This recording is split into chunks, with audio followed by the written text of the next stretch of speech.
If you want to be a sales rock star, the first thing that you have to do is you have to be able to overcome any objection or any stall during the entire phone call, whether it's at the beginning of the phone call or it's in the middle or at the end. You have to be able to anticipate any type of rejection. That's how you become a sales rock star. So we're going to talk right now about a common stall, a common objection that a lot of salespeople get. And here is the objection. Here's the stall.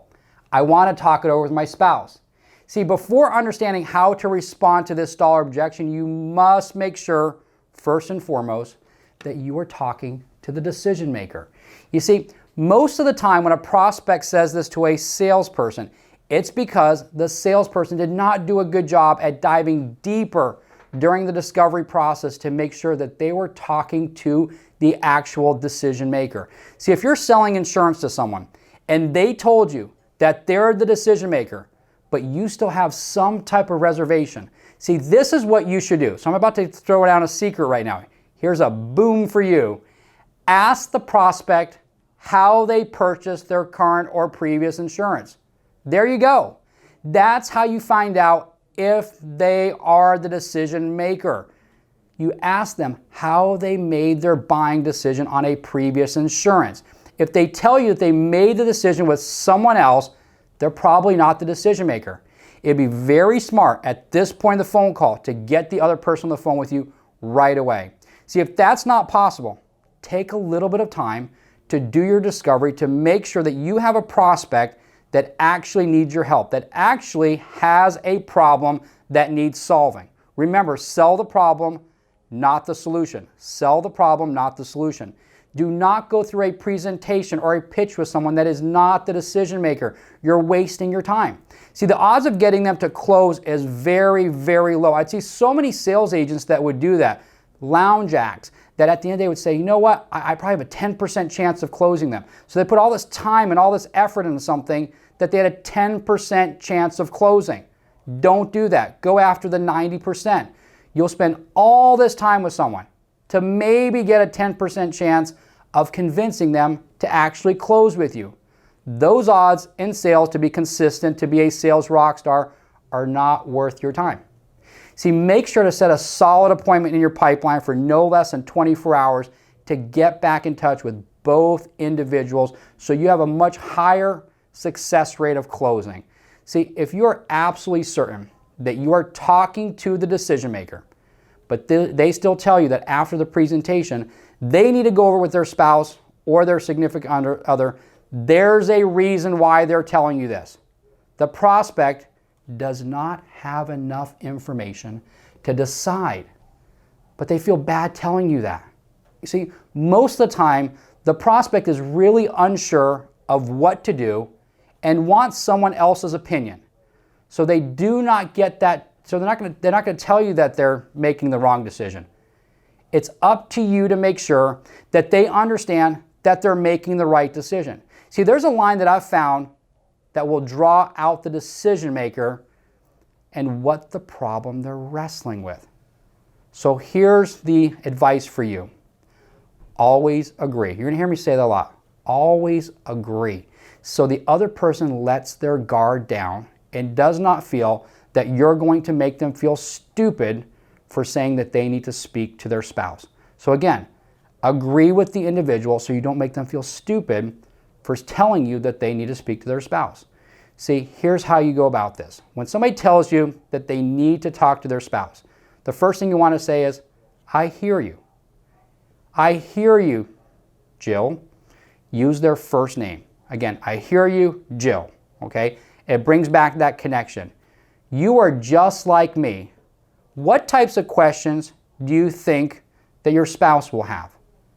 See what you've done right there? You've acknowledged that you've heard them. You stated a fact that you're just like them. You're on the same team. We want to all make sure that we're making the right decision. What you've done is ask them what questions that their spouse or significant other would have about their decision, because they're not able to make the decision on their own. In their mind, they're looking for somebody else's opinion. They're looking for someone else to answer their question that you haven't answered yet, but you can still answer it. See, the beautiful thing about this question is that whatever questions their spouse or their significant other will have is, guess what? That's the question that they still have right now. See, now you know what's actually holding them back. That's the key. So this will actually typically work and get that potential prospect talking to you about what is actually still holding them back from moving forward with you. See, once the question is answered, you are one step closer to the close. But remember what I said in other videos, is that at the end of the day, you have to go several layers deeper and be able to go ahead and answer whatever other stalls come after you've gone ahead and presented your response to that stall. So let's say that this individual we call Jill tells you, I understand, but I really want to go over with my spouse before deciding. They kind of lower their voice, so they're trying to be that friend again. I understand, but I really want to go over it with my spouse before deciding. They're trying to get you off the phone. So here's how you respond back to that. I hear you, Jill. It sounds like you love your spouse like I do. When I still have questions, I am the exact same way. Let me ask you a question.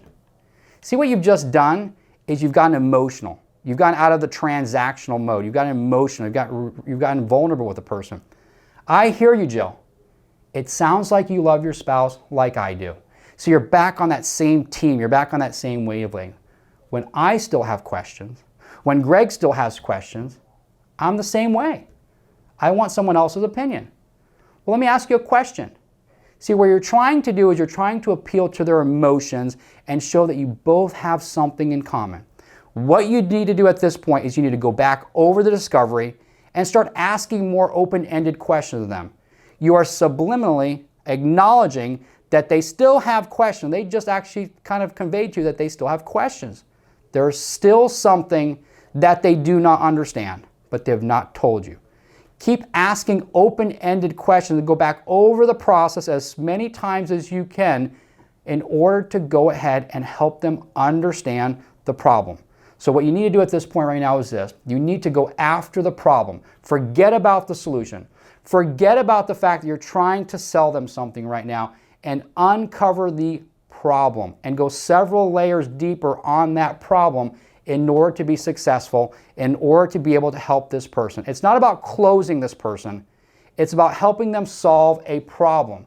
And once you have that mindset that you're trying to help them solve a problem, at the end of the day, they're going to end up begging you for a solution.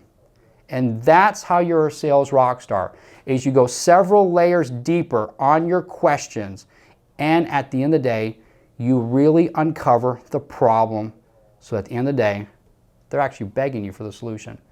And that's how to be a sales rock star. So my advice to you is this: go be a sales rock star.